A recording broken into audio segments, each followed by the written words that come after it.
Hi, Jen here from Jen Michelle Coaching, and today I want to talk about living from worthiness instead of worry. For those of you new to my channel, I would like to invite you to subscribe. I release a video each week. So, to begin to step into worthiness requires us to put down worry. And many of us have been taught to habitually worry. Are they okay? Did I do enough? What about this? What about that? And as a result of carrying all the worries of the world, we do not have access to just feeling light and joyful and easeful and peaceful within ourselves. So I want to really break this down today. So as women, we are so intentional about really taking our power back in this way. Number one, make a decision off of principle as opposed to anxiety or pressure. Because notice when you are under pressure or when you feel anxious, this is where we are prone to just throwing our values and our principles right out the window because we feel pressure to perform, pressure to please, pressure to take care of the other person's emotions, disappointment, or reaction to something. And in this, it can be like a quick knee-jerk reaction. Our principles go out the window and that pressure is taken over. Had I known this, I would have saved myself a lot of chaos and pain that I went through in high school and 20s, right? Because there was so much pressure that I put on myself to maybe fit in or be accepted that my principles went right out the window. And guess what happened as a result of that? My anxiety ramped up, ramped up, ramped up, and I didn't know why. Because I was ignoring and overriding the wisdom and the values that I held as truth within my body, and I was letting society and peers direct me away that was not true to me and that was really not for my highest good at all. And so that pressure took over and principle went out the window. Number two, to step into your worthiness and release worry, it's really about understanding that less is more.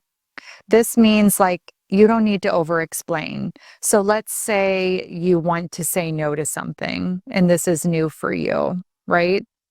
Maybe you have a tendency to want to give the long reason, right? And maybe just say no.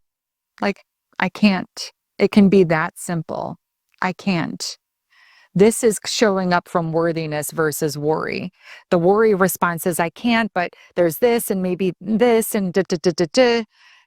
Instead, it's like, I can't. You trust that you're worthy for another to like process that and hold space for you.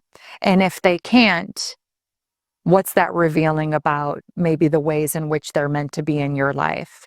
Can you trust yourself to move through hard things, to see who another is and what they're capable of? And in this, we are often confronted with having to feel really misunderstood. Maybe we're drug into the drama triangle in this one too, where we're the perpetrator and they're the victim because we said no or we set a boundary or they just don't understand where we're coming from.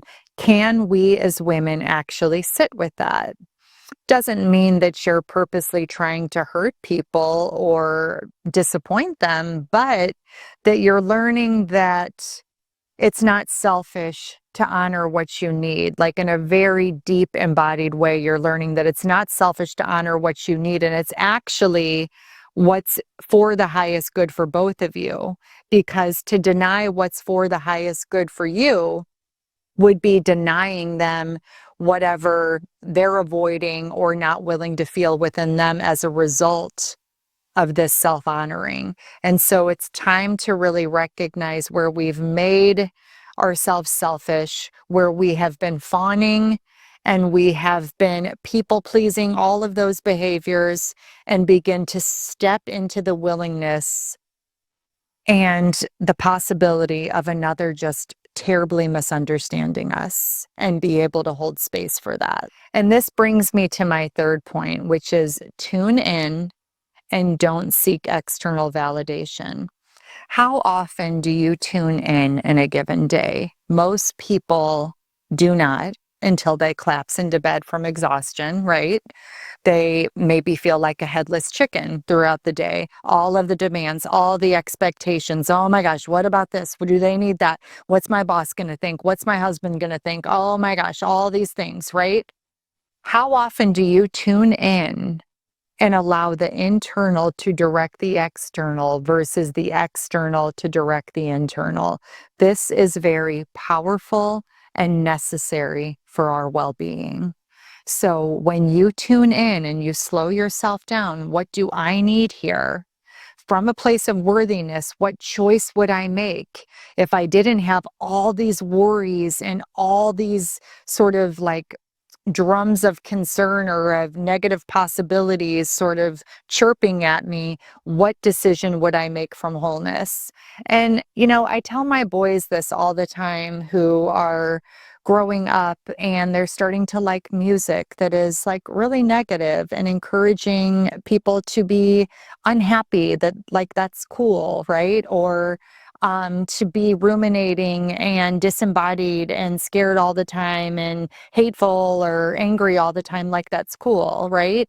And instead, it's like, where can I actually take my power back here? Because it's like our society, the worldly way, is teaching us that to be in this negative state of mind or to be discontent all the time is cool. And so where can we send a message to our children, and that includes our inner child, to ourselves, that we don't have to do that, and we begin to actively cultivate a frequency of gratitude, of appreciating what we have now, of being a peaceful woman no matter what, and that we can choose to always come from a place of peace and hold a place of peace within us instead of having ourselves be a whim to the external world. And so this practice will bring you back to your true self-worth.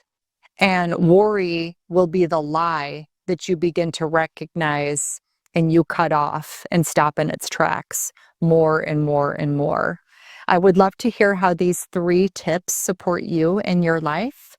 I have a new offering of a PDF, a webinar, and a meditation available. It is called A Surrendered Woman.